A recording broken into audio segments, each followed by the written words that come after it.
c'est des prestations rémunérées? On rémunère du coup l'étudiant qui fait la prestation. Tout cet aspect-là, on est audité chaque année par cette structure. Il y a l'aspect légal. Et nous, au sein des JE, on est l'une des JE qui arrive à faire de plus de concret en quelque sorte. Quand on fournit quelque chose au client, ça va être quelque chose souvent de physique. C'est la mission du CHU d'Angers. Donc c'est une mission qui avait pour but de faire de la conception d'un sphincter artificiel. Ils ont déposé un brevet du coup sur l'étude. Le ministère de l'Intérieur, on a une mission avec eux. Dans cette mission, on fait un système du coup innovant permettant de faire des arrêts de véhicules donc, en mouvement, donc une herse concrètement. Donc l'objectif c'était de développer ce système-là. C'est une étude qui a été réalisée auprès de l'entreprise Vinci, qui a un objectif donc pour 2030, c'est de réduire de 40% ses émissions carbone. Et donc l'audit avait pour but d'établir donc la consommation énergétique de 3 de ses filiales. Mais là pour le coup, Vinci, c'est un groupe gigantesque. Pourquoi ils prennent pas un cabinet de conseil comme EY, Deloitte, et pourquoi les arts et métiers d'Angers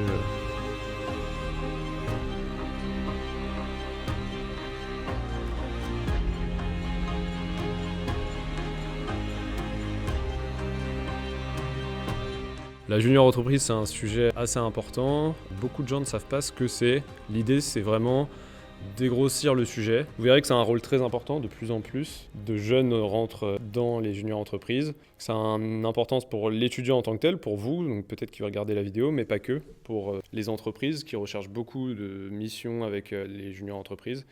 Et aussi pour l'asso en tant que tel, on verra qu'il y a aussi des compétitions, des classements entre les JE. Pour le début, on va se présenter.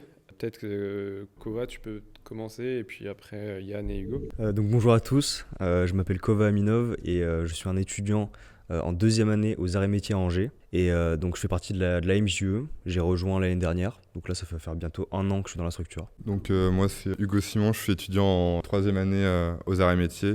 Donc moi ça fait un petit peu plus longtemps que Yann et Kova que je suis dans la structure, ça fait maintenant 1 an et demi. Bonjour, du coup moi c'est Yann Martin-Hédier, je suis aussi étudiant du coup en deuxième année sur le campus d'Angers aux arts et métiers. Et c'est mon premier mandat au sein de la MJE, la junior entreprise des arts et métiers. Ok, donc si vous êtes sur cette vidéo, c'est peut-être que vous avez entendu parler des junior entreprises. Donc j'aimerais savoir un petit peu plus, Hugo, ce que c'est. Enfin, est-ce que tu peux présenter pour quelqu'un qui ne connaît vraiment pas une junior entreprise, quel rôle ça a dans une école et pour les étudiants, pour les entreprises, le contexte un petit peu général. Donc il faut savoir qu'une JE, donc, c'est une association étudiante au même titre que n'importe laquelle, donc loi 1901. Donc c'est une asso qui vise à mettre en relation des étudiants avec des entreprises. Donc l'objectif c'est concrètement de faire des missions pour des clients. Donc nous, notre structure, elle permet de mettre en relation des étudiants de l'école, donc des élèves ingénieurs des arts et métiers, avec des entreprises qui ont eux des besoins. Donc c'est, pour un peu vulgariser la chose, c'est un cabinet de conseil étudiant. Voilà. Okay. Donc nous on réalise diverses prestations. Et c'est des prestations rémunérées? Alors ça va dépendre des juniors entreprises. Il y a des juniors comme les SEC ou d'autres qui ont dont fonctionnement assez particulier. Au niveau de la rémunération, nous, on rémunère du coup l'étudiant qui fait la prestation et également la structure pour les frais de fonctionnement. C'est l'étudiant aussi, ça lui permet à lui de financer sa vie étudiante, ses frais de scolarité. Ok, ça peut intéresser pas mal d'étudiants de savoir ça. On ne sait pas forcément quand on rentre dans la JE, quoi. Ok. Et donc, moi, si je suis une entreprise, n'importe laquelle, un grand groupe, une PME, une TPE, n'importe quelle entreprise, je peux solliciter une JE si j'ai un problème et que vous pouvez me trouver une solution. Je peux venir voir la MJE, mais n'importe laquelle, c'est-à-dire que c'est ouvert, quoi. Donc souvent, il faut que ça soit en lien avec les cours qu'on a aux arts et métiers. Dans la JE concernée, donc je prends l'exemple d'autres écoles comme des juniors de commerce, donc plus destinés à la partie études de marché, parce que c'est ce qu'ils peuvent faire au sein de leur école. Et nous, du coup, c'est plus destiné à des prestations ingénierie. Donc, on n'a pas droit, de par le mouvement junior entreprise, de réaliser des prestations qui sortent du cadre de l'école, enfin, ou du moins de l'aspect de l'enseignement. Est-ce que vous pouvez faire, par exemple, un bilan carbone ou des choses... Dès qu'il y a ingénierie, ça peut être un peu large. Bilan carbone, on n'a pas le droit de le faire parce que il faut une accréditation. Donc là, c'est un peu particulier. Mais on peut dire qu'on fait, du coup, un audit carbone. On peut changer les... On parlera des exemples de missions après, mais dans l'idée, c'est tout ce qui est un peu lié à de l'ingénierie, je sais que les arts, c'est quand même un peu tagué industrie, conception, méca, énergétique. Tout ça, on se dit, ok, des ingés peuvent venir voir les arts et s'adapter, quoi. Ouais, c'est ça, ouais. Ok. Juste en parlant du lien qui peut se créer entre l'entreprise et l'école, c'est plus vous qui prospectez ou c'est les entreprises qui viennent vous voir directement? Alors, on va avoir 3 façons d'acquérir des clients. Donc, la première, ça va être la demande entrante, on appelle ça. Donc, c'est les entreprises qui viennent directement à nous via notre site internet. Donc, une demande qui arrive sur notre boîte mail, après on la traite, on va contacter le client. Soit, nous, on va prospecter par nous-mêmes. Donc, ça se fait beaucoup en antenne. Donc, les business managers, on appelle ça. C'est les personnes chargées de suivre l'émission qui vont, aller démarcher directement par téléphone les entreprises. Et c'est quoi la proportion Ça va dépendre beaucoup des juniors entreprises. Je sais qu'il y a, par exemple, je prends l'exemple de Yesec, qui ont donc c'est une junior de commerce, qui eux ont vachement bien réussi la partie fidélisation, par exemple. Donc ils ont beaucoup de demandes qui arrivent de leurs anciens clients. Et il y a d'autres juniors qui vont plutôt se baser sur la partie prospection. Mais en général, ça va être souvent des anciens élèves qui font appel à leur ancienne école, quoi. Donc, les alumni, quoi. Les gars qui viennent voir. Ok, intéressant. Et si on poursuit un petit peu sur la spécificité de l'AMJE. Donc, comme je le disais tout à l'heure, nous, il faut que ça soit en lien avec les cours qu'on a dans l'école. Donc, nous, on est branché très conception de produits au sein des arts. Donc, on a cette connotation très industrielle. Donc, ça, on l'a gardé, nous, par rapport aux prestations qu'on fait. Donc, c'est un peu le champ d'action, c'est toute l'industrie. Par rapport à notre création, donc, nous, on a été créé en 1999 et on a subi une restructuration en 2019 où là, on a fait... une évolution jusqu'à aujourd'hui. Donc il faut savoir que initialement il y avait uniquement AMJE Paris qui composait notre structure. Il y avait d'autres AMJE dans les différents campus. Et nous, on a fait des fusions successives qui ont amené donc, à l'état actuel des choses, c'est-à-dire qu'on a l'AMJE qui se situe dans... c'est une seule et même structure. Par rapport aux autres JE, c'est un peu le même fonctionnement dans les autres écoles ou pas du tout? C'est quelque chose de très singulier à l'AMJE, parce que du coup, les arts et métiers, aux arts et métiers, l'administration donne le même diplôme à tous les étudiants, peu importe leur campus de provenance. Du coup, on a les mêmes connaissances académiques. Et du coup, pour unifier, c'est beaucoup plus simple pour nous. Donc, on a les mêmes cours, on a les mêmes yeux. Donc, c'est pour ça que, pour l'instant, on est l'une des seules JE à fonctionner de cette manière. Même en école de commerce, ils ne fonctionnent pas comme ça. C'est vraiment unique, quoi. Ouais, l'ESCA a ce fonctionnement-là. Mais sinon, en ingé, on est assez singulier. Et du coup, l'intérêt d'avoir des JE un peu répartis en France, c'est quoi? L'intérêt, ça va être qu'on va pouvoir exploiter le parc machine qu'il y a sur les différents campus, qui va être différent, parce qu'on a des expertises assez diverses au sein des arts et métiers. Je prends l'exemple de Cluny. Donc là, ils ont une expertise en bois. Et du coup, pour réaliser des prototypes en bois, ça va être vraiment utile d'avoir leur machine et aussi leur expertise. C'est pour ça que c'est intéressant. Et quand un client sollicite l'AMJE, la mission elle peut transiter entre les campus, c'est-à-dire où ça arrive à Cluny et Cluny l'a fait de A à Z. Non, on essaye de faire en sorte que ça reste avec le même chargé d'affaires, donc une personne qui est avec le client au contact le plus possible. Mais il se peut qu'on fasse des missions, par exemple je prends l'exemple de Cova, qui a une mission qui est à Angers, et qui a une mission où le client est près de Cluny. Mais au niveau des transitions, ça va très rarement se faire. Souvent, on va rester au même... Reste à la marge. Ouais, c'est ça. Parce que souvent, dans les parcs machines des arts, on a majoritairement toutes les machines sont disponibles dans le campus. Il y a certaines machines qui sont très spécifiques. Je parlais de la partie bois ou à Angers, la fonderie. C'est vraiment l'expertise. Là, on va plutôt aller se diriger vers ces parcs machines-là. Ok. Et est-ce qu'il y a une organisation qui chapeaute un peu toutes les JE ou toutes les JE ingénieurs Donc il y a la CNJE, on appelle ça.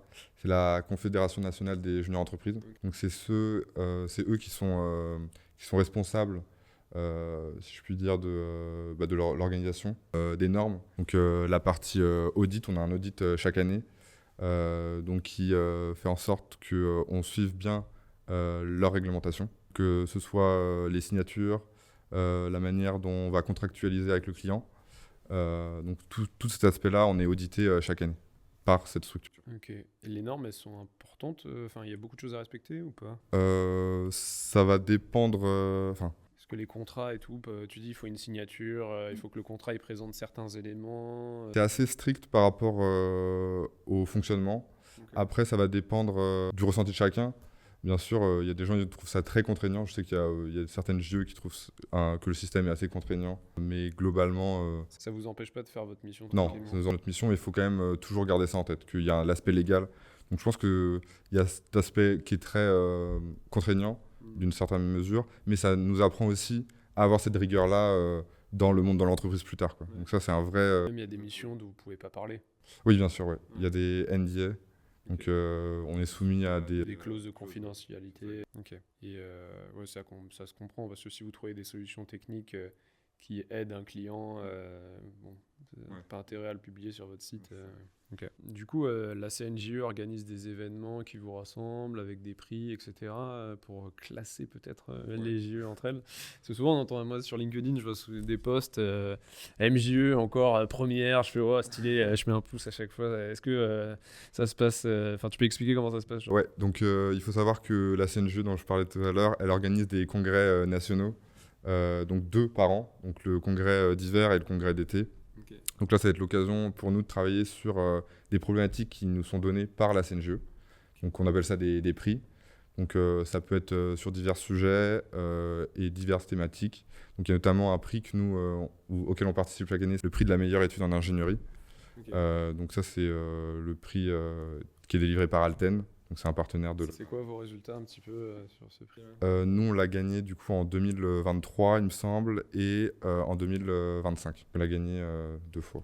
La CNJE fait d'autres choses que vous auditez, faire des prix Ouais. Il y a des choses dont on Il y a la partie aussi réseau. L'objectif, eux, c'est de créer un réseau à la fois d'anciens élèves, d'anciens JR. On appelle que l'objectif, c'est que ça soit un cercle vertueux où il y a la partie business, où chacun puisse parler de ses projets. Il y a une grosse partie des étudiants qui font partie du mouvement. Donc il y en a 25 000 en France qui ont... 25 000 Ouais. qui sont dans des JE. Ouais, c'est le mouvement étudiant où il y a le plus d'adhérents. C'est vraiment un gros mouvement. Et là, il y a un environnement très propice à l'entrepreneuriat. Et dans les 25 000, c'est tout JE confondu. Ouais, et là, on a beaucoup parlé de la partie ingé et e-commerce, mais il y a aussi des juniors entreprises de vétérinaires, juniors entreprises, pharma. Enfin, il va y avoir vraiment toutes les écoles.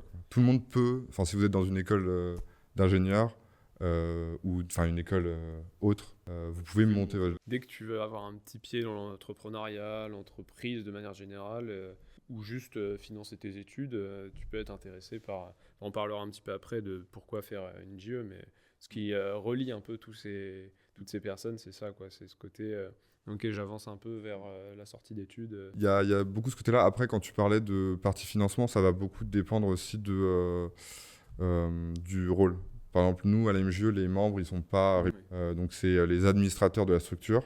Donc, c'est pas les gens qui réalisent... C'est ceux qui font les missions, mais tu vois, tu peux être intéressé de rentrer dans la JE aussi pour faire des missions rémunérées. Okay. Ça, c'est assez... il y a beaucoup de gens qui font la confusion Ouais. entre les personnes qui sont administrateurs de la structure, donc les gens qui s'occupent de faire la relation avec le client, et les personnes qui vont réaliser concrètement la mission. Okay. Donc là, on les appelle les intervenants, et c'est ces personnes-là qui vont être rémunérées.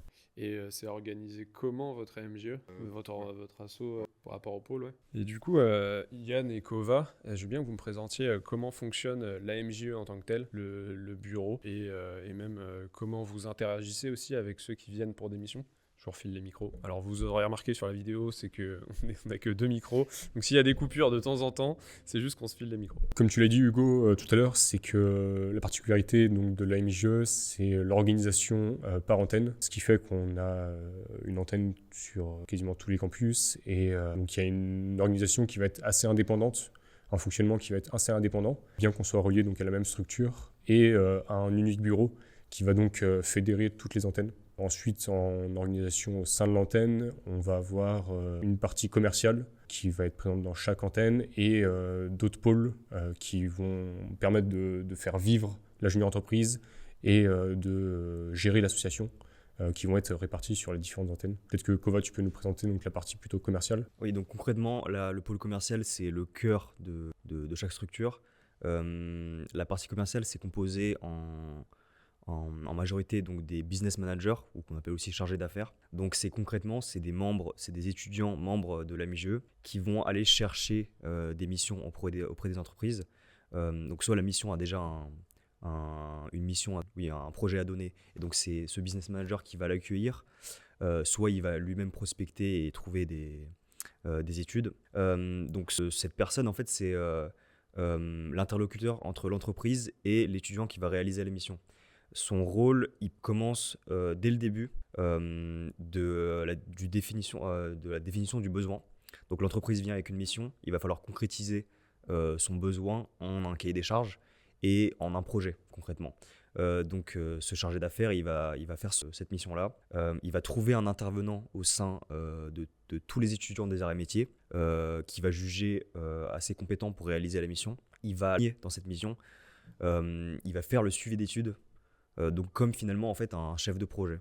Il faut savoir qu'il y a des missions où il y a plusieurs étudiants qui travaillent dessus, et donc là c'est vraiment cet aspect chef de projet, c'est-à-dire qu'il faut gérer, il y a cet étudiant qui s'occupe de cette partie-là, de la conception par exemple, et l'autre qui va faire plus de l'électronique embarquée, voilà, par exemple, et donc il va coordonner tout ça. Et donc le but, ça va être vraiment d'assurer le suivi d'études le plus propre possible, on va dire, que la relation entre le client et les intervenants se passe bien, que tout est signé à temps, entre guillemets, donc il y a une petite partie administrative qui est quand même pas négligeable, et voilà. Donc le pôle commercial, c'est ça. Il y a aussi des membres qui s'assurent de gérer tous les business managers, donc c'est les responsables commerciaux. Donc ce pôle-là, on va dire qu'il est épaulé par tout le reste de la structure, c'est-à-dire le pôle qualité, marketing, RH.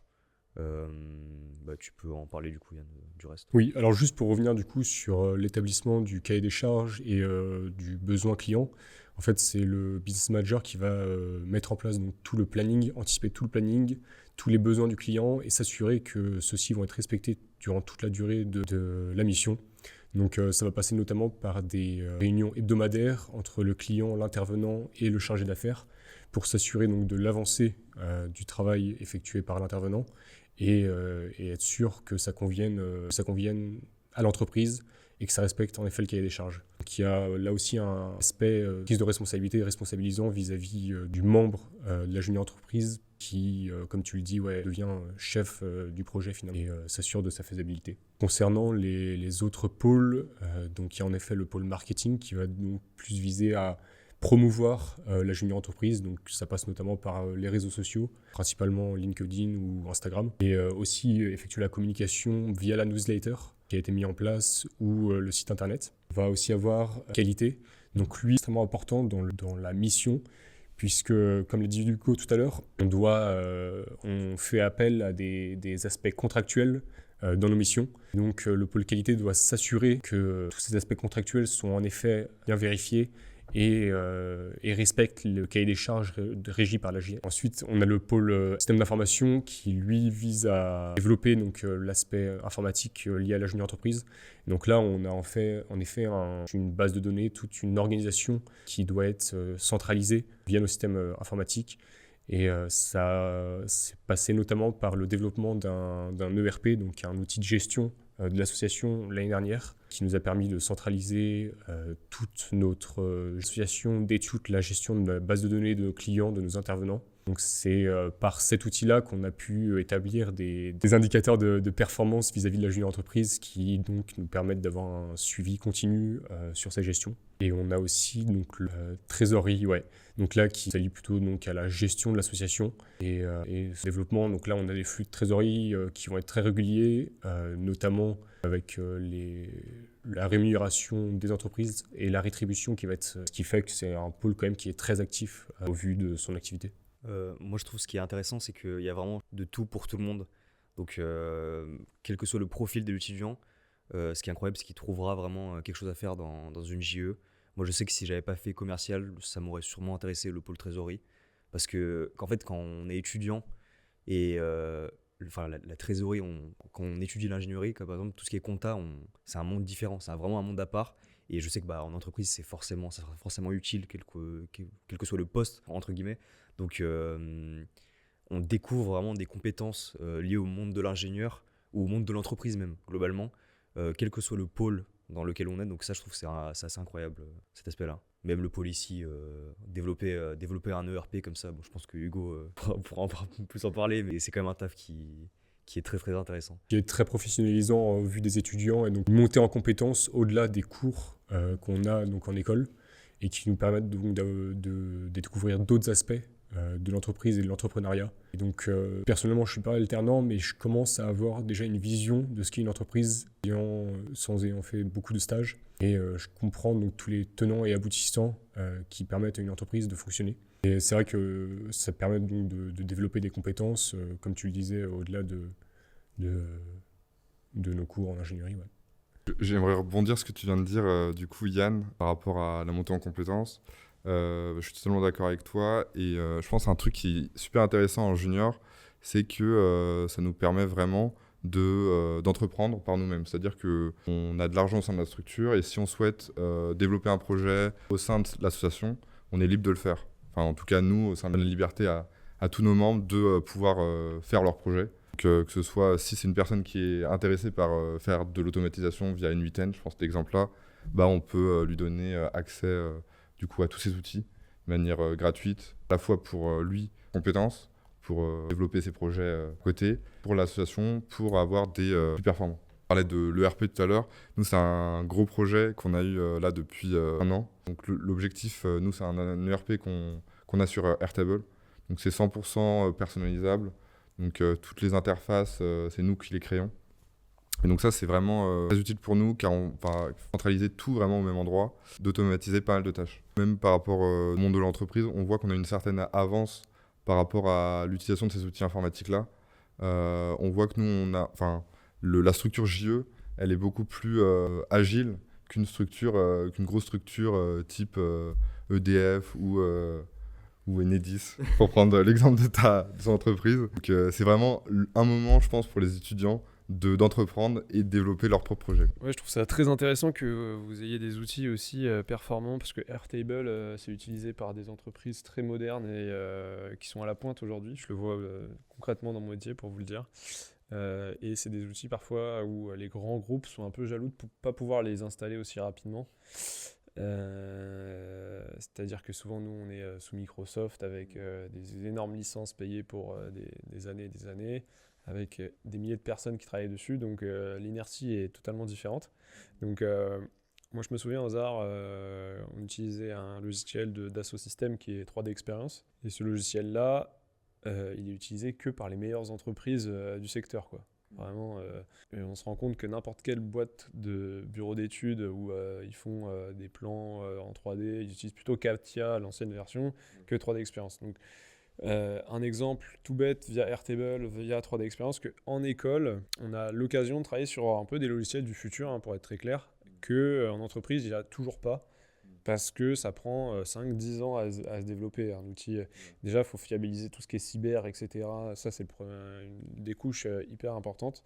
Donc voilà, c'est assez exceptionnel, je trouve, que vous avez fait sur Airtable. Et quand tu dis que c'est une grosse charge de travail, vous avez une grosse base de données aujourd'hui avec toutes les missions. Vous avez, comment ça t'a pris du temps et qu'est-ce qui a pris du temps dans ce projet ? Ce qui prend du temps, c'est la partie automatisation. C'est ce qu'on essaye de développer. On parlait tout à l'heure de la partie administrative qui était assez lourde pour des étudiants comme nous qui ne sommes pas à plein temps. Enfin, je parle pour les gens en antenne notamment. Donc ils ont leur étude à côté et ils doivent également du coup répondre à ces exigences-là. Donc nous, l'objectif, c'est vraiment qu'on automatise toute cette partie signature réglementaire, donc qu'on génère automatiquement les documents. Donc ça, c'est ce qui nous prend beaucoup de temps. Il y a la partie aussi interface.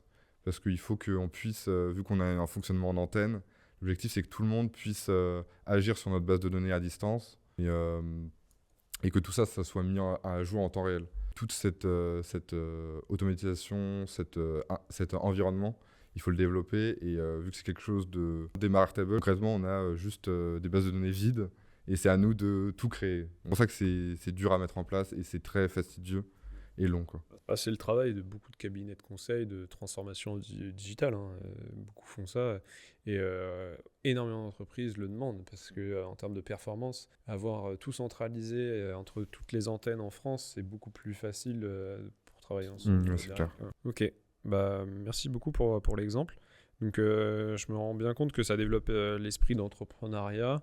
Même quand c'est des missions qui sont poussées par des clients, on peut avoir cette liberté-là d'aller sur un sujet auquel le client n'avait pas pensé ou des choses comme ça. Ça permet d'innover et c'est un bon point, ça. C'est pas juste une prestation un peu basique que le client n'a pas envie de faire. Et c'est aussi ça qu'on a envie de transmettre dans cette vidéo. C'est pas il délègue un truc chiant, quoi. Ouais, non. Clairement, des fois, il y a des clients qui ont des vrais besoins qu'ils n'arrivent pas à réaliser au sein de leur entreprise et ils viennent nous voir. Donc on n'est pas la roue de secours. Les étudiants, ils sont payés moins cher, je vais les appeler. L'aspect coût qui rentre en compte, mais ils nous attendent avec un vrai rendu final, quoi. Okay. On vend pas des prestations. Ouais. Enfin, je pense que nos prestations, elles sont de très bonne qualité, en tout cas, qu'on a gagné, je pense. Les entreprises, ils cherchent vraiment de la qualité, en tout cas. Quelque chose d'assez poussé, quoi. À changer, je pense, par rapport à il y a quelques années. C'est beaucoup professionnalisé, avec tous les outils qu'on a mis en place, la partie qualité qui s'est beaucoup améliorée, et l'exigence qu'on... En parlant de qualité dans les prestations rendues, est-ce qu'on peut donner des exemples un peu de vos projets un peu marqueurs qui pourraient être présentés, intéresser les gens qui regardent la vidéo ? Oui, bien sûr. On aime bien évoquer, c'est la mission du CHU d'Angers. Donc, c'est une mission qui avait pour but de faire de la conception d'un sphincter artificiel. Donc, pour les gens qui ne connaissent pas un sphincter, ça va être utilisé pour les gens qui ont des problèmes au niveau d'incontinence ou au niveau des selles. Donc, l'objectif, ça va être de pouvoir piloter leur anus à distance. Et l'objectif, c'était du coup de miniaturiser ce système-là avec une conception CAO et une miniaturisation. Okay. Donc ça, on l'a fait, ça date maintenant de 2020, il me semble. Donc c'est une étude qu'on aime bien donner en exemple parce que ça permet de montrer un petit peu de ce qu'on est capable. Vrai impact après derrière, quoi. Ok. Et le CHU d'Angers, ils ont apprécié votre étude et ils réutilisent ce que vous avez fait ou pas ? Ils ont déposé un brevet sur l'étude. Et après, je sais plus si on a des... Ah oui, ils ont déposé un brevet, ouais. C'est stylé. Ok, bien. Et vous avez, j'imagine, fait un prototype et montré que ça marchait, quoi. Ouais, ça. Donc on en arrive à là. Nous, une grosse partie de notre étude, de la démarche, ça va être une partie de réalisation d'un cahier des charges, une analyse fonctionnelle, la partie conception 3D et après réalisation en dur, en physique, quoi. Spécificité dont on n'a pas parlé tout à l'heure, mais nous, au sein des JE, on est l'une des JE qui arrive à faire de plus de concret en quelque sorte. Quand on fournit quelque chose au client, ça va être quelque chose souvent de physique. Ok, vous n'êtes pas juste le cabinet de conseil qui fournit des PowerPoint, quoi. Non, c'est ça. Vous allez fournir à la fin peut-être un produit concret, quoi. En tout cas, les entreprises, on sent qu'elles nous attendent sur la partie réalisation. L'histoire de l'école et le côté industrie, conception, réalisation surtout. C'est ça, je pense, la grosse plus-value que vous pouvez mettre en avant quand vous avez un client. C'est OK, à la fin, vous aurez quelque chose dans vos mains et pas juste un support. OK, d'autres missions ? Ou on peut peut-être passer la parole à un d'entre vous, peut-être Kova. On peut prendre l'exemple d'une mission qu'on fait actuellement. Alors, je ne citerai pas le nom de la boîte parce qu'on a des accords de confidentialité. Mais concrètement, ils ont un milieu assez régulé dans le secteur énergétique. Donc, il y a beaucoup de contraintes et de normes à respecter. Et le but, c'est de réaliser une pièce qui va venir supporter des sondes. Et donc en fait, on va vraiment traiter tout de A à Z. C'est-à-dire que le client vient avec un besoin et un cahier des charges, mais ce cahier des charges n'est pas complet. Il faut le préciser pour que vraiment que ça soit le plus carré possible finalement, parce que il y a vraiment beaucoup de normes. Et donc moi et l'intervenant, on a fait ça, on a établi le cahier des charges. Et puis s'en est suivi de nombreux points avec le client qui est venu revérifier, qui est venu dire « Ah oui, ça je suis d'accord, ça j'y avais pas pensé, ah mais ça il faudrait peut-être le modifier comme ça ». Donc c'est vraiment une grosse partie. Et puis c'est surtout la plus importante, parce qu'on ne peut pas s'engager dans une fabrication en fait, de quelque chose qui n'est pas vraiment définie au millimètre, quoi. Donc ensuite, une fois qu'on a fait ça, et ben, on lance la conception. Donc c'est là où intervient justement les licences. Donc on a parlé trop d'expérience. Donc on a une licence attribuée pour la MJE. Et donc l'intervenant, l'étudiant, il va concrètement avec ce cahier une pièce en 3D, en CAO, qui répond à ce cahier des charges. Et donc là, on est sur la fin de cette phase. Et l'étape suivante, ça va être la réalisation. Donc c'est là où justement, on a parlé, mais c'est vraiment la force des arts amitiés pour le coup. On a un parc machine énorme et on peut l'utiliser. Et si on a besoin d'une machine particulière, on peut toujours envoyer la pièce dans un autre campus. Par exemple, là, on va utiliser de la découpe laser ou par jet d'eau. Donc c'est des machines quand même assez intéressantes. Il n'y a pas beaucoup d'écoles qui ont ça. Il y a même des entreprises parfois qui nous contactent parce qu'elles ont besoin de machines qu'on a nous. Donc voilà, une fois qu'on aura créé la pièce, il y aura d'abord un prototype, on va l'envoyer au client pour tester. Si ça convient au client ou s'il y a des modifs à faire, on refait et ensuite on lui envoie la pièce finale, on va dire, le produit fini. Donc c'est incroyable quand même qu'on parte de rien et qu'un étudiant comme ça, hop, il arrive et il fournit une pièce comme ça. Voilà. J'ai eu l'occasion aussi de travailler avec de prises, voire même des particuliers. Je parle notamment d'une étude que l'entrepreneur dans le milieu du drainage lymphatique. Le drainage lymphatique, c'est une technique de massage qui vise à stimuler les lymphes, le système lymphatique, et donc qui est un système du corps humain qui permet d'évacuer les toxines du corps. Lui, il souhaitait concevoir et prototyper un système qui lui permettrait de l'accompagner dans son métier et de développer son activité. Donc là, s'en est suivi toute la phase d'établissement du cahier des charges, puisque donc, l'entrepreneur avec qui on a travaillé pas forcément de connaissance du milieu d'ingénierie.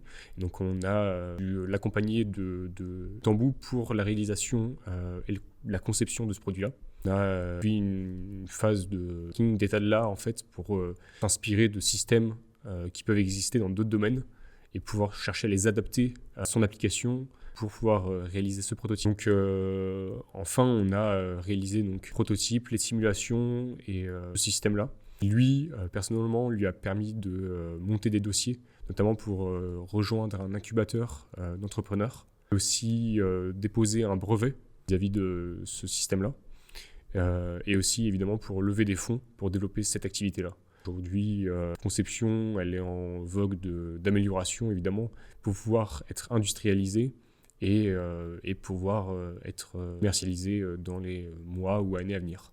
Dans le cas d'un client comme ça qui vient vous voir dans un premier temps en phase plutôt amont du développement d'une solution concrète technique, est-ce qu'il peut revenir vous voir ensuite derrière pour une industrialisation? Est-ce qu'il y a un client qui vient vous voir pour le début de son projet et puis une autre phase derrière, ça arrive ça ou pas? Alors là pour le coup, cette mission, on l'a organisée avec deux grandes phases, ce qu'on appelle des bons de commande. Première phase qui était plutôt destinée à la conception du système-là, général et des plans, ainsi que tous les calculs annexes qui vont permettre de vérifier la faisabilité et le système-là. Ensuite, s'en est suivi une seconde bon commande, une deuxième phase, qui visait là plutôt réalisation de ce système-là, au prototypage et à la validation de tout le cahier des charges qui avait été établi. Le système ensuite a été prototypé en un exemplaire. On ne va pas le réaliser sous multiples exemplaires parce que ça sort du champ de nos compétences. Non pas qu'on n'est pas capable de le faire, mais en fait ça ne correspond plus du coup aux attentes et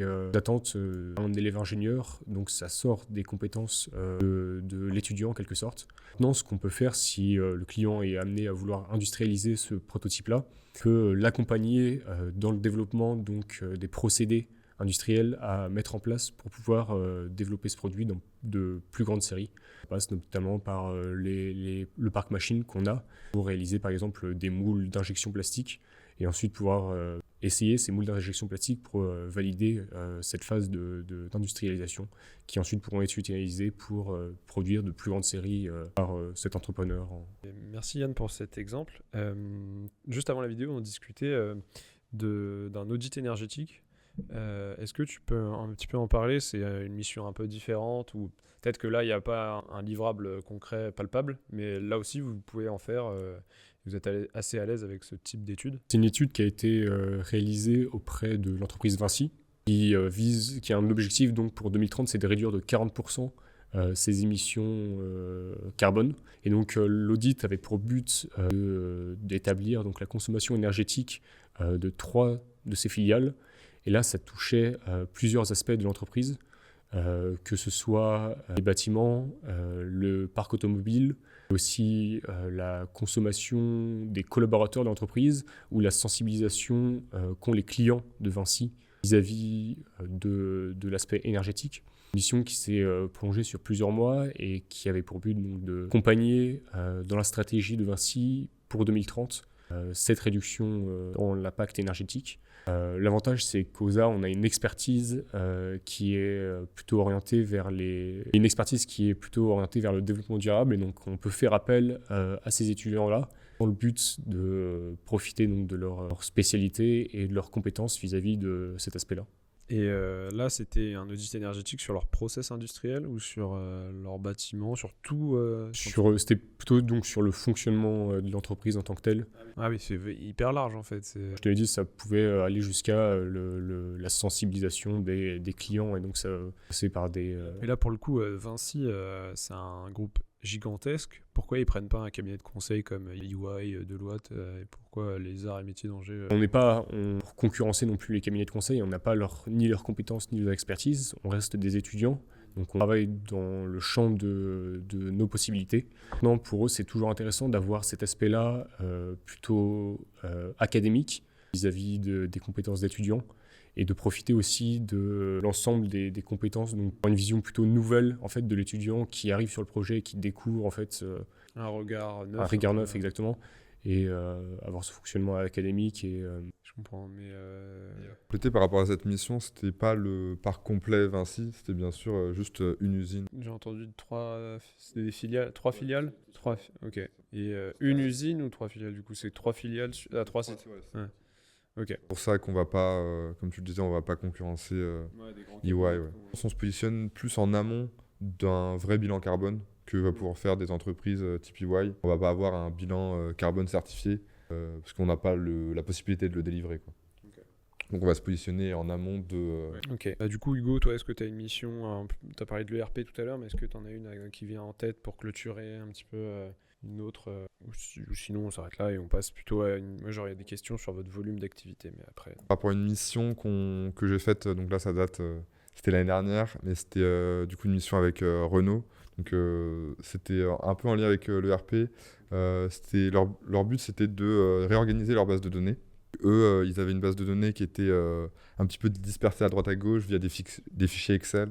Je pense que beaucoup d'entreprises, ils connaissent ça, où il n'y a aucune uniformisation des données. Donc là, l'objectif, c'était toujours la phase de cartographie, donc commencer actuellement, et on essaye d'aller vers c'est-à-dire proposer une organisation plus adaptée. Voilà ça, de cartographie. Et après, le but, c'est de proposer des solutions.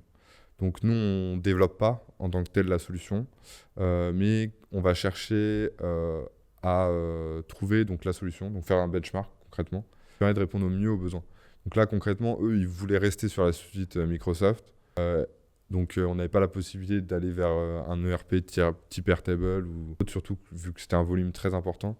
Ils voulaient vraiment rester sur la partie Microsoft. Donc nous, on leur a proposé des parties d'automatisation avec Power Automate. Donc c'était... C'est bien, je suis en train de bosser sur des trucs comme ça chez Enedis. Ok. Pour BI aussi, peut-être. Ouais, exactement. Donc c'est exactement ça. On avait donc donné 2 exemples. Donc l'objectif, c'est qu'on fasse aussi des proof of concept pour eux, qui se disent, voilà, ils font appel à nous, ils essayent un concept qu'ils n'ont pas l'occasion de développer à grande échelle parce qu'ils n'ont pas les moyens ou ils n'ont pas le temps. Donc ils nous demandent de faire ça à petite échelle. Et après, ils voient si ça leur intéresse par la suite de développer l'ensemble de leur entreprise, quoi. Ok, bah ça pour le coup, je pense que c'est un problème qui est rencontré par beaucoup d'entreprises. Donc si je peux faire un peu de com pour la MJE, si cette mission vous a intéressé et que vous souhaitez la refaire, je pense qu'il y a plein d'entreprises qui pourraient solliciter vos services. Ok, la partie qu'on veut aborder maintenant, c'est en quoi ça a un impact positif sur 3 choses, les JE de manière générale et la MJE en particulier. C'est en quoi ça aide l'étudiant, quoi ça aide l'entreprise et quel impact ça a sur l'association en tant que telle. Souvent, on se dit, Moi, vraiment, au premier abord, je dis, ouais, l'entreprise, elle demande à des étudiants de faire du taf, que ça intéresse les étudiants, très bien, mais c'est juste pourquoi pas avoir un regard neuf, comme tu dis, mais genre avoir une première vision et payer peut-être un peu moins cher que ce qu'ils auraient avec une vraie boîte. C'est un peu le regard naïf que je pourrais avoir. Comment tu défends ça pour l'étudiant? Qu'est-ce que ça lui inculque? Ça lui donne peut-être un premier pied dans l'entreprise. Enfin, je veux pas te marcher sur les pieds. Oui, je pense pour l'étudiant, en tout cas, il y a énormément de plus-value. Enfin, moi, je le remarque bien par rapport au moment où je suis rentré dans la structure et maintenant. Déjà, face aux clients, j'ai pris de l'assurance. Donc, cette posture professionnelle, c'est vraiment quelque chose qu'on acquiert. Enfin, vous contredisez si c'est pas le cas, les gars, mais je pense que c'est un truc qu'on apprend vraiment au sein de la JE. On est souvent confronté aussi à des conflits qui peuvent arriver avec les clients. Donc voilà, ça arrive, on n'est pas d'accord sur tel ou tel aspect. Et là, il faut garder sa position, malgré qu'on soit des étudiants. Des fois, on a notre avis, il ne faut pas s'écraser. Donc ça, c'est un truc qui est Vous pouvez avoir des conflits, ils sont pas tout le temps gentils avec vous, les clients, c'est ça que tu dis. dans le monde de l'entreprise, en fait. Je pense que ça, c'est un truc qui peut arriver et qui nous apprend vraiment sur nous-mêmes, comment on réagit. Et Je pense une des grandes particularités quand même de cette entreprise, c'est que ça sort du microcosme étudiant, quoi. Dans le sens où quand tu es en études, vas-y, tu as tes cours, bon, tu les fais plus ou moins bien en fonction. Et après, tu as envie de profiter de ta vie étudiante, de faire des soirées, participer aux assos. Nous, aux arts, on a une grosse vie associative qui est cool, qui reste quand même très gads, quoi. Et là, ça tourne les yeux ailleurs. Ah, ok, il se passe ça dans la vie derrière les arts. Je pense que c'est vraiment ça qui est cool, en vrai. aussi, je pense qu'il y a pas mal de gens qui souhaitaient pas forcément aller vers l'alternance, mais qui souhaitaient quand même avoir un œil sur l'entreprise. Et donc, c'est un peu un entre-deux qui peut exister entre faire de l'alternance, mais faire une sorte d'alternance si on souhaite, ou avoir un pied dans l'entreprise, mais garder ce côté étudiant. Donc, profiter quand même de la vie étudiante et garder cet aspect-là. En tout cas, aux arts, il y a beaucoup d'assos, donc on peut faire les deux, quoi. C'est le truc que je remarque beaucoup dans les commentaires, les gens qui viennent me voir pour parler de ce que je produis sur la chaîne, ils me disent si j'avais su, j'aurais fait alternance pour souvent deux choses. La professionnalisation, c'est-à-dire que tu vas plus vite dans le monde professionnel derrière, tu gagnes en expérience et tout, tu as direct un plus haut salaire quand tu arrives, voilà, il y a des choses comme ça. Et autre point, ils te payent tes études. Quand tu es dans une école publique comme la nôtre, ça ne change pas grand-chose. Donc avoir un entre-deux type AMJE pour voir un petit peu la vie professionnelle sans être moitié du temps en entreprise, moitié du temps à l'école, en vrai, bénéfice. Et je pense que les gens ne le savent pas exactement. Ça peut aussi être vu, je pense, comme un peu le truc de mec qui veut percer en entreprise, un peu shark. Je pense pas qu'il faut le voir comme ça du tout. Mais intéressant, ces points sur la plus-value, de cette assurance que tu as maintenant vis-à-vis de... Même quand tu fais des entretiens et tout, tu connais un petit peu le monde de l'entreprise. Et ça apporte, au-delà de l'aspect professionnel qu'on a évoqué, il y a aussi, c'est une association étudiante, faut le garder à l'esprit, le côté soirée qu'on a, on a les événements. Donc, même cet aspect, il ne faut pas se dire que je vais aller dans la MJE ou dans une JE, je vais aller dans un truc hors côté étudiant. Il y a vraiment tout cet aspect étudiant où faut le voir pas comme une entreprise non plus, au sens strict du terme, quoi. Faut Vous tapez pas dessus en mode putain, t'as pas fait le livrable et tu fais chier. Si on est très libre dans notre temps, c'est-à-dire que c'est nous qui gérons notre planning. On a des impératifs, donc quand on a un rendez-vous avec le client, c'est nous qui gérons. Mais si tu as une soirée le soir, tu fais ta soirée, mais le matin, tu vas peut-être faire la MJE. Enfin, c'est toi qui gères ton temps. Si tu veux voyager, voilà, tu peux bosser où tu veux au final. En soi. Je le vois un peu comme du freelance, quoi, finalement. C'est pour ça qu'on raccroche beaucoup ça au aspect entrepreneurial. C'est que c'est vraiment un environnement où on peut oser faire ce qu'on a peut-être pas la possibilité ou l'envie de faire seul. Là, on peut le faire avec une structure qui nous accompagne, quoi. Ouais, c'est ça. Et puis, quand tu rentres en école, tu te dis que ton école t'accompagne dans un cadre.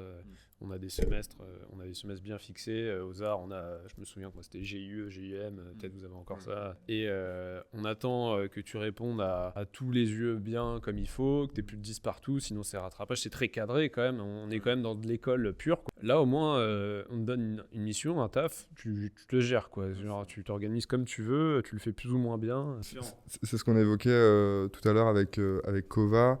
C'est aussi un environnement où Parler de la chance qu'on a, c'est que l'administration, elle peut adapter notre... je vais recommencer depuis le début. Oui, je repense à un truc auquel on avait évoqué tout à l'heure avec Kova, le fait que aussi la MJE, c'est un environnement qui nous permet d'appliquer les choses qu'on voit en cours. C'est-à-dire qu'on va pouvoir vraiment comprendre l'intérêt pour qu'on a aux arts et métiers. C'est un peu un sentiment global qui existe, en tout cas aux arts, je sais qu'il existe ce sentiment de personne, c'est-à-dire que pourquoi j'ai ce cours-là, à quoi il sert. Là, ça peut donner sens à ce qu'on fait aussi dans nos études, quoi. Ouais, c'est ça, parce que tu vois, un TP découpe jet d'eau sorti de nulle part, t'es là, ah, qu'est-ce que c'est que ce truc? Alors que tu vois, Kova donner un exemple ouais. Ça permet d'assembler des briques en quelque sorte. En fait, aux arts, on voit beaucoup des pièces de puzzle un petit peu, mais on n'arrive pas à les assembler. Et cela, elle permet vraiment de créer quelque chose de cohérent à l'aide des compétences qu'on a eues aux arts et métiers, quoi. Donc c'est super intéressant. Ouais, je trouve ça bien parce que aux arts, comme tu dis, le terme puzzle, il est adapté. On va avoir énormément de cours sur plein de sujets très pointus, tu vois. Moi, je mettrai quelques images des ateliers qu'on a. Il y a plein de choses sur lesquelles on va chercher à faire des TP assez fins sur de la mécaflux. On va aller voir de la soudure, de l'usinage, du tour à commande numérique. On parlait de refroidissement à l'azote et tout, des trucs un peu poussés que tu as dans les meilleures entreprises du secteur actuellement. Et tu vois un petit peu de tout ça et tu es là, ok, j'en fais quoi? Moi, dans la vie, qu'est-ce que je fais de ce truc? Et souvent, les perspectives de métier derrière les arts, elles sont très vastes.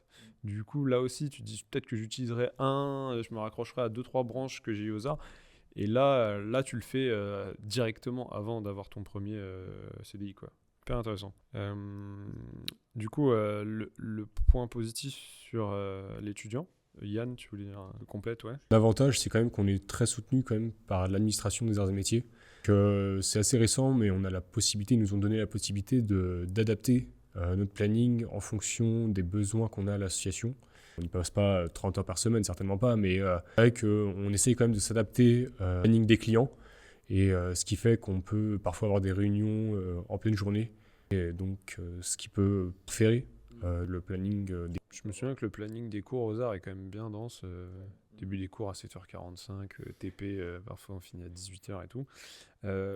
Les arts peuvent dire, ok, là c'est pas grave si tu ne viens pas en TP, c'est ton... Ouais, c'est assez... Ouais, en fait, c'est une demande de statut qu'on a auprès de l'administration et qui ensuite nous permet d'adapter notre... Ok, c'est bien ça. Donc il y a certains cours, mais pas d'autres, qu'on peut éviter. Mais au moins, c'est déjà ça. Ça veut dire que l'école reconnaît cet investissement associatif. J'étais encore à l'école il y a 3 ans, 3-4 ans. En fait, il y avait certains investissements qui étaient reconnus. Je me souviens que c'était l'AE et après ceux qui étaient alternants au IMI, mais là c'est vraiment inscrit dans leur contrat, quoi. Donc fait que là la MJE soit reconnue, c'est bien, ça montre un peu de flexibilité de l'école et de l'administration. La prochaine étape ensuite, c'est quand même de pouvoir développer les crédits ECTS au vu des compétences qu'on peut développer ensuite dans l'association. Ça peut être intéressant, mais ce sera pour un futur. Ouais, le ECTS, ouais, ça serait cool. Ok. Bon, à savoir, avant la vidéo, on a aussi parlé d'un dispositif. Alors là, je le place peut-être un peu en plein milieu du sujet, mais sur le hackathon de la défense. Tu veux en parler, Yann? Je me dis que tu as le micro. J'ai entendu parler du coup d'un hackathon sur le sujet de la défense. Ça m'a assez interpellé, surtout qu'en plus aux arts on fait pas trop les hackathons, c'est un peu un truc informatique, on n'est pas forcément les meilleurs en info aux arts sur ça. Est-ce que tu pourrais développer un peu ce que c'est et quelle visée ça a?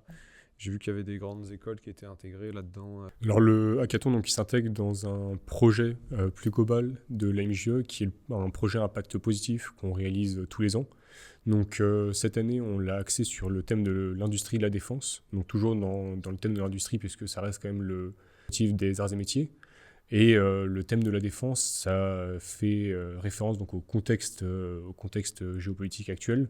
Il vise à de plus en plus développer cette industrie-là. Qu'on a mis en place un hackathon destiné à tous les étudiants de France. Deux sujets de recherche. L'un proposé Alten, qui se demande comment les jumeaux numériques et les moyens virtuels permettent de développer l'industrie de la défense en France. Le second sujet, c'est l'association des anciens élèves, des alumni des arts et métiers, donc la SOS, qui propose un sujet donc, sur la mise en place rapide et durable d'une industrie de la défense en France. Un contexte où il y a des forces autour de l'Europe qui sont de plus en plus agressives. Une industrie de défense est nécessaire et du coup les arts prennent place logiquement Tout à fait. parce que Arts et Métiers est connu comme la grande école d'ingénieurs Il y a de bien l'industrie sûr. en France, ce qui fait sens. Donc, lors de cet événement, donc, on aura l'occasion d'avoir différents intervenants qui vont pouvoir qui vont réaliser donc, une table ronde sur ce thème-là. Notamment la vice-présidente de l'école polytechnique, qui s'oriente plutôt vers l'industrie-là et l'industrie de la défense en général. On aura notamment aussi le vice-président de l'entreprise Thales, donc un fleuron français dans cette industrie, et d'autres intervenants qui pourront nous faire leur expertise, nous donner leur vision sur ces sujets-là, si partager vis-à-vis de ces domaines-là. Et il y a un prix. Les étudiants qui participeront donc au hackathon au sujet de recherche, ils ont la possibilité de gagner jusqu'à 3 000 euros. Un total de 10 000 euros est mis en jeu pour tous les étudiants qui participeront. Intéressant, merci de parler de défense, même si on va parler de transition énergétique un petit peu à la fin. Sujet de défense, ça revient aussi énormément en ce moment. Et maintenant qu'on a parlé de l'intérêt pour l'étudiant de faire partie d'une JE, il y a aussi l'intérêt pour l'entreprise. On peut y toucher 2 mots. L'association en tant que telle, peut-être qu'on peut l'aborder. Je ne sais pas si Kova, Hugo ou Yann voulaient prendre la parole sur ce sujet. Donc pour l'entreprise, en fait, on a déjà un peu parlé, c'est ce regard neuf qu'elle cherche. Et en fait, ça, je peux l'illustrer avec un exemple. Donc, parce que l'entreprise justement qui a fait la mission avec le support de sonde, elle a fait appel à nous parce qu'elle avait déjà une solution qui existait avec un bureau d'études. Et en fait, elle a justement décidé de chercher quelque chose de plus neuf et un regard différent parce que leur ancienne solution elle marchait très bien, quoi. Mais ils voulaient quelque chose de neuf, qui peut-être plus adapté, qui était plus flexible, une solution qui allait pouvoir être utilisée dans d'autres contextes. Et en fait, d'où ça vient, c'est parce qu'en fait, on est dans un contexte purement académique avec un spectre très large de compétences. En fait, aux arts, on étudie beaucoup de choses et quand on est ingénieur, peut-être que quand on fait son travail, on est un peu focus sur un seul sujet, sur ce projet-là. Et l'étudiant des arts, au contraire, ça va être quelqu'un qui touche beaucoup à tout, qui a accès à beaucoup de choses différentes, donc que ce soit des logiciels ou des machines.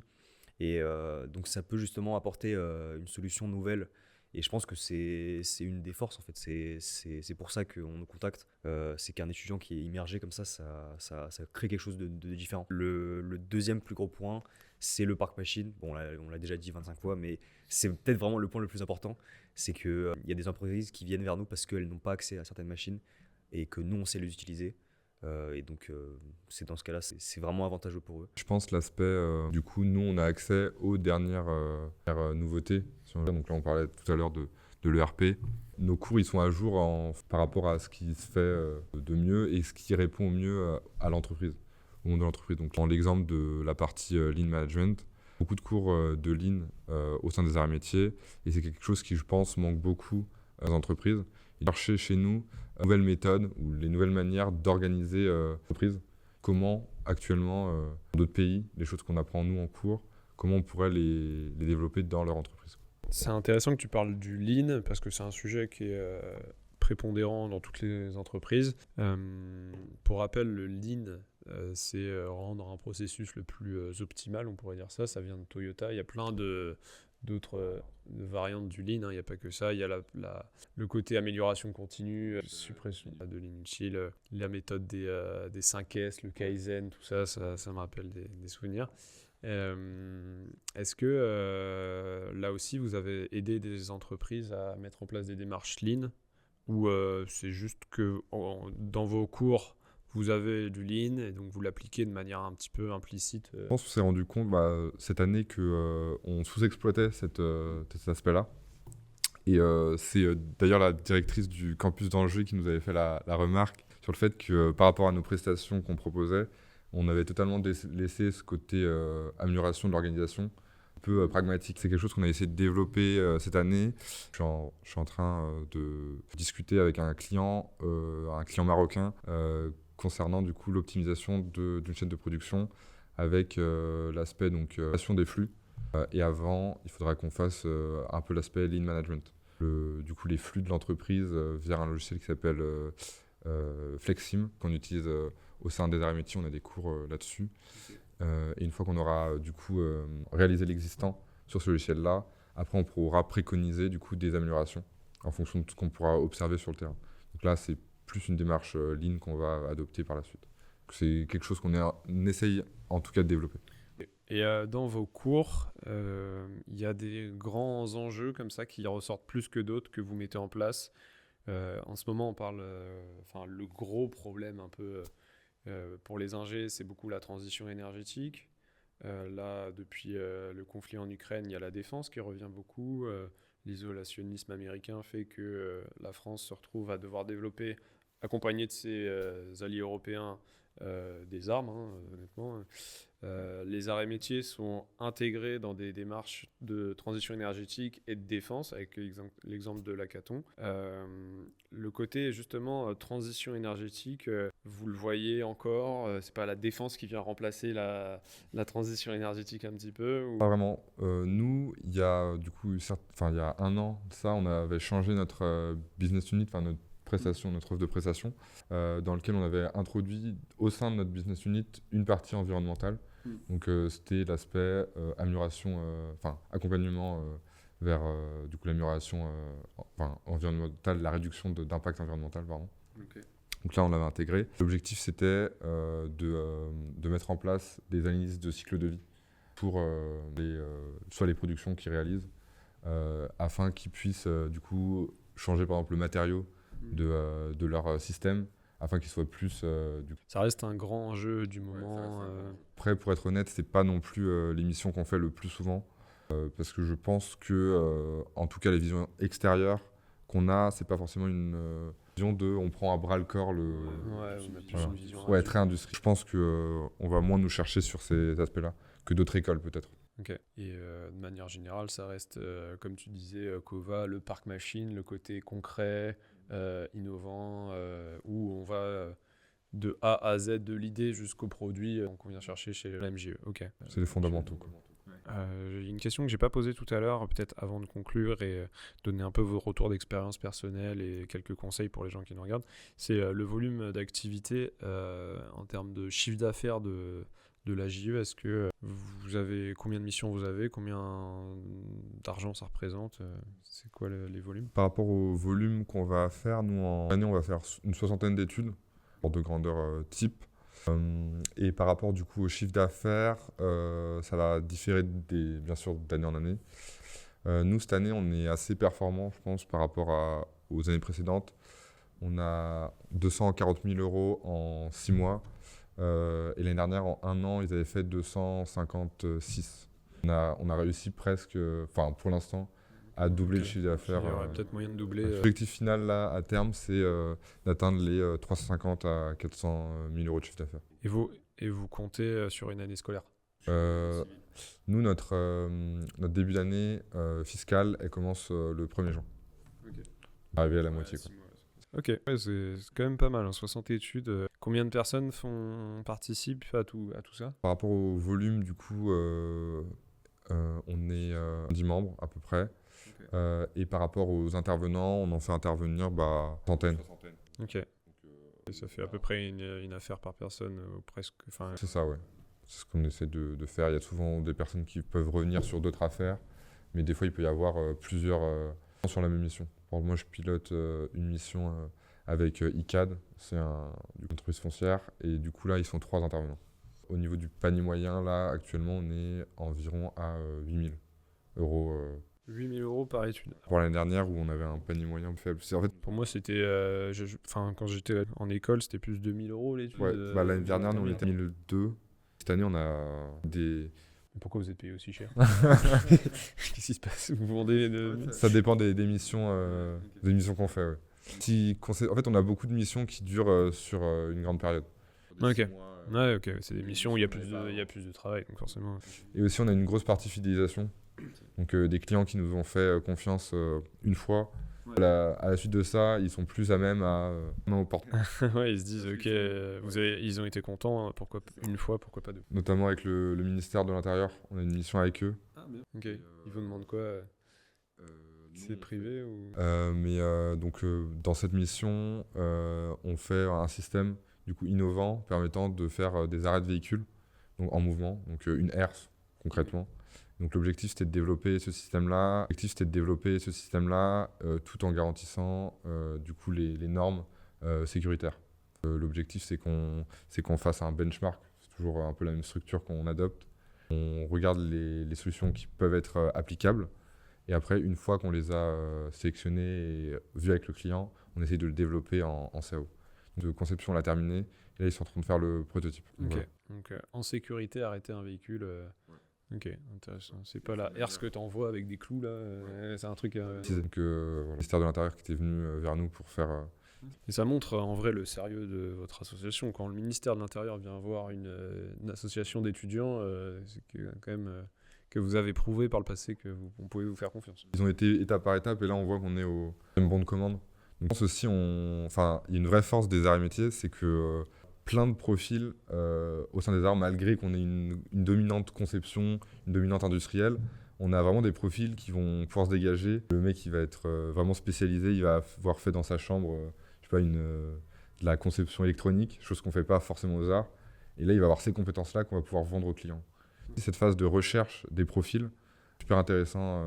Nous, ce qu'on fait souvent, c'est qu'on va chercher soit les meilleurs de promotion, les personnes qui ont les compétences académiques les plus importantes, les personnes qui ont pris le cours et qui ont pris les compétences qu'on nous inculque qu'aux arts. Et aussi, on a les personnes qui ont des compétences annexes. Je prends l'exemple, ICAD, il y a une personne qui avait fait un DUT en ouvrage. Et du coup, il connaissait parfaitement les plans des WG. Chose que nous, on apprend très peu aux arts. Ça a vraiment servi pour la mission. Je l'ai sélectionné pour ça. C'est cool, c'est sympa d'avoir le besoin de la mission à côté de la compétence de la personne et de faire matcher pile. C'est pour ça qu'il y a... Là, tout à l'heure, on évoquait l'intérêt de la JE, mais c'est aussi sélectionner les profils, l'aspect RH aussi, on le voit. Donc, intéressant, on voit vraiment plein de choses. C'est ce que j'ai noté tout à l'heure, le côté marketing, quelque chose que tu vois pas du tout en école, qualité commerciale beaucoup moins. SI, nous aux arts on le voit pas tant que ça, trésorerie on le voit très peu. Donc à chaque fois en fait plus RH ce que tu viens de dire, que des choses que tu vois peu finalement, mais qui sont omniprésents dans les entreprises. Ça apporte une certaine maturité aussi par là. Parce qu'on sait on sait comment ça se passe, on a une première expérience, on se dit j'ai fait cette erreur-là dans l'association, c'est pas grave parce que c'est fait aussi pour échouer en fait. On a tous échoué je pense au sein de la JE des fois. On a fait un projet, ça n'a pas marché, on s'est foiré totalement. Tu pars 3 mois tête baissée sur un truc, t'as 3 mois pour le faire, ou 2 mois et demi tu te dis c'est raté. Bon. Okay. Je pense que pour un jeune aujourd'hui ou un étudiant lycéen qui se dit moi l'entrepreneuriat ça m'intéresse, le modèle JE ça peut vraiment lui apporter un cadre. Et il peut voir un petit peu tous les aspects de l'entreprise. Par exemple, si on veut développer son activité, il faut qu'on ait des bases en trésorerie, il faut qu'on ait des bases en commercial, il faut qu'on ait des bases en RH, il faut qu'on puisse en fait être présent sur tous les... Et je pense que la JE, c'est vraiment un bon levier pour nous aider à développer ces... ça fait la palette complète du professionnel averti en début de carrière.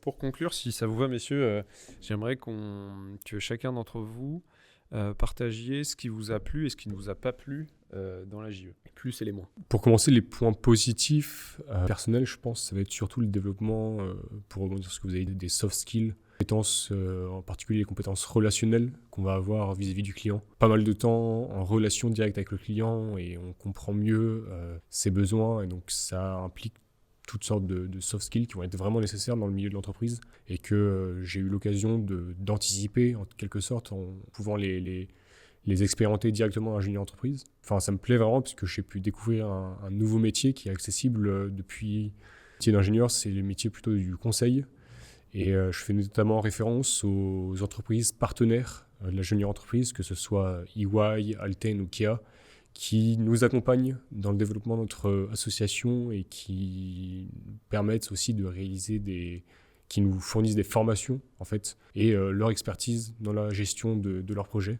Ouais, qu'on a pu d'une part découvrir ces métiers et ensuite profiter de leurs compétences vis-à-vis de cela. Sur les points plus négatifs, que je pense que le mouvement n'est pas suffisamment connu des entreprises, ce qui fait que certaines ont plus de réticence à faire appel à une jeune entreprise pour réaliser des missions. Et je pense que c'est assez dommage et qu'il y a possibilité donc, de davantage communiquer comme on le fait sur ces associations-là pour que des entreprises puissent justement faire appel aux compétences des étudiants et en particulier des arts et métiers. Alors moi, si je peux plutôt, point positif qui va se transformer en conseil plutôt, pour ceux qui aimeraient rejoindre ou qui seront intéressés, c'est qu'en fait, il ne faut pas s'arrêter à la vision d'une jeune entreprise comme d'un cabinet de conseil. C'est-à-dire que moi, je ne suis pas quelqu'un qui veut travailler dans le conseil, c'est pas quelque chose qui m'intéresse. Et pourtant, tout ce que je vois dans la jeune entreprise, je sais que ça va me servir juste pour compléter ma formation en général en fait. Enfin, c'est le point positif qu'a évoqué Yann, mais il faut vraiment le voir pas comme une institution qu'on doit faire si on veut aller dans tel secteur. C'est vraiment juste si on veut compléter la formation académique, c'est vraiment un plus. Être finalement un étudiant plus complet. Moi, je le vois vraiment comme ça. On traite tous les aspects qui ne sont pas traités par les cours en eux-mêmes. Et moi, je sais que par exemple, je ne suis pas le seul exemple, mais on est plusieurs à juste simplement préférer travailler dans la jeune entreprise que les cours parce que c'est plus concret tout simplement. Et c'est pas pour dire que les cours sont mauvais, c'est juste que en fait une fois qu'on a vu quelque chose, on n'a pas forcément envie de passer 25 heures à approfondir. Non, on veut juste l'utiliser quoi. Donc voilà. Donc c'est vraiment un conseil si vous voulez juste quelque chose de plus complet, de vous améliorer comme personne en fait, juste dans tous les aspects qui concernent l'ingénierie ou le métier, et ben vous pouvez rejoindre. Et comme un point négatif, je rejoins Yann, c'est quelque chose qui est très frustrant de se dire qu'il y a des entreprises qui veulent pas travailler avec nous parce que elles sont réticentes. En fait, je vais prendre un exemple. Moi, je prospecte beaucoup dans des entreprises qui travaillent dans le parapétrolier et dans les services de l'ingénierie dans le parapétrolier. Et c'est un secteur où la MJE n'est pas du tout présente. Et en fait, on le sent parce que quand j'appelle les clients, j'ai beau faire le meilleur taf du monde pour leur présenter la chose, c'est très dur de se dire on va déléguer à un étudiant ce travail-là. Donc c'est assez frustrant à ce niveau-là, mais c'est assez variable en fonction de l'industrie. Voilà. Donc dans tout ce qui est industrie classique, il n'y a pas ce problème parce qu'ils nous connaissent, on va dire. Mais dès qu'on ne connaît pas, c'est vraiment très dur et c'est frustrant quoi. Mais bon, c'est normal. Commencer par les points négatifs. Point négatif, moi je pense que ce qui m'a peut-être le plus frustré par rapport à mon expérience, des moments où peut-être je vais avoir des réunions ou des obligations qui vont pas matcher avec mon emploi du temps de tous les jours, ou que je vais devoir sacrifier en une certaine partie de mes activités type sport à cause de cette partie-là. Donc souvent on va être dans une mission et on va pas pouvoir déléguer, on a des obligations, et donc ça c'est assez contraignant en tant qu'étudiant.